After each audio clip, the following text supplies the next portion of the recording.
স্বাধীন রাজনৈতিক দলগুলির পক্ষে এবং পার্লামেন্টে আজকে আমরা 2/3 সংখ্যাগরিষ্ঠ নিয়ে ইতিহাসের সবচেয়ে সক্রিয় পার্লামেন্টে আমরা এখন সংসদ পরিচালনা করছি।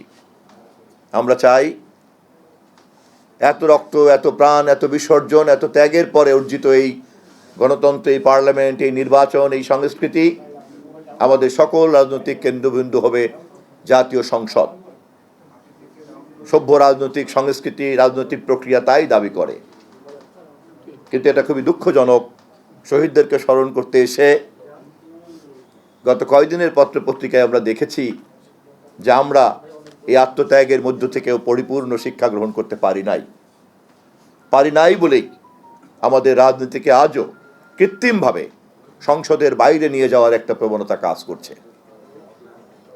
এত জীবন্ত একটা পার্লামেন্টকে রাজনীতির প্রধান কেন্দ্রে পরিণত করার জন্য গণতান্ত্রিক শক্তির যে রাজনৈতিক ঐক্য থাকা দরকার, তা যে আমরা এখনো সুসংহত করতে পারিনি, তার প্রমাণ পার্লামেন্টকে রাজনীতির কেন্দ্রে পরিণত করার ব্যাপারে আমরা বিজয় অর্জনকারী দলগুলি ঐক্যমত চর্চা করতে এখনো পারছি না।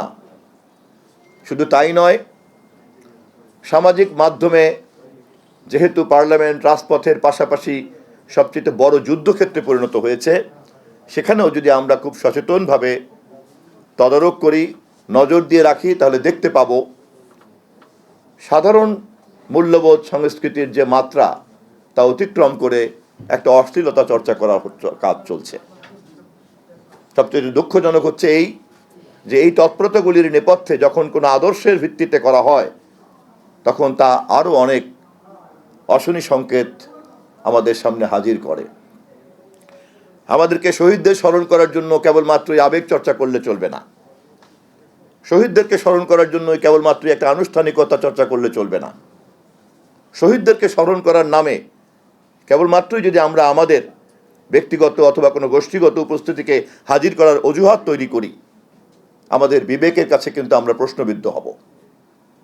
আমি জুলাই শহীদ সহ এদেশের গণতান্ত্রিক আন্দোলন, স্বাধীনতা যুদ্ধ তথা ভাষা আন্দোলনের সকল শহীদের রক্ত এবং বিসর্জনকে এক জায়গায় রেখে আমাদেরকে পরিমাপে বসতে হবে যে এত রক্তের বিনিময়ে কতটুকু আমরা অর্জন করেছি।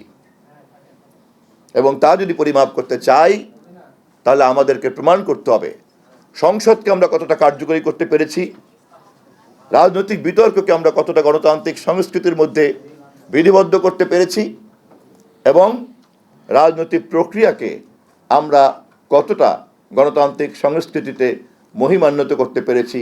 এটাই আমাদের একমাত্র মানদণ্ড। এবং এই কাজ কোনো একটি দল করতে পারে না।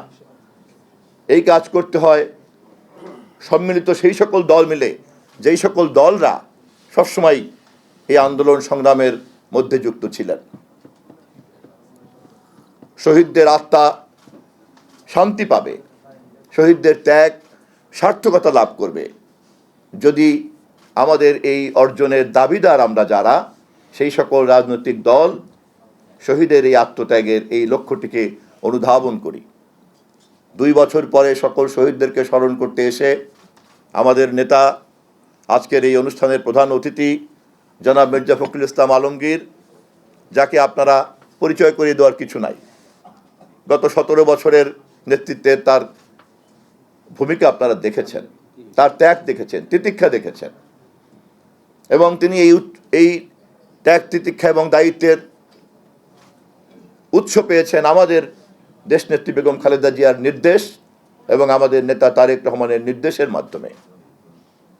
আজ আমাদের সামনে, আমাদের ঘাড়ে দায়িত্ব পড়েছে দেশ চালনার, আমাদের ঘাড়ে দায়িত্ব পড়েছে পার্লামেন্টকে সক্রিয় করার, আমাদের ঘাড়ে দায়িত্ব পড়েছে বিচার বিভাগকে একটা স্বকীয় মর্যাদায় রূপান্তরিত করার, আমাদের ঘাড়ে দায়িত্ব পড়েছে বাংলাদেশের সার্বভৌমত্বকে বাস্তবসম্মতভাবে সুসংহত করার, আমাদের ঘাড়ে দায়িত্ব পড়েছে বিশ্ব মঞ্চে বাংলাদেশকে অগ্রাধিকারের ভিত্তিতে দাঁড় করানো, আমাদের উপরে দায়িত্ব পড়েছে এত বিশাল জনগোষ্ঠীর ক্রমবর্ধমান শিক্ষিত বেকারদের জন্য কর্মসংস্থান সৃষ্টি করার।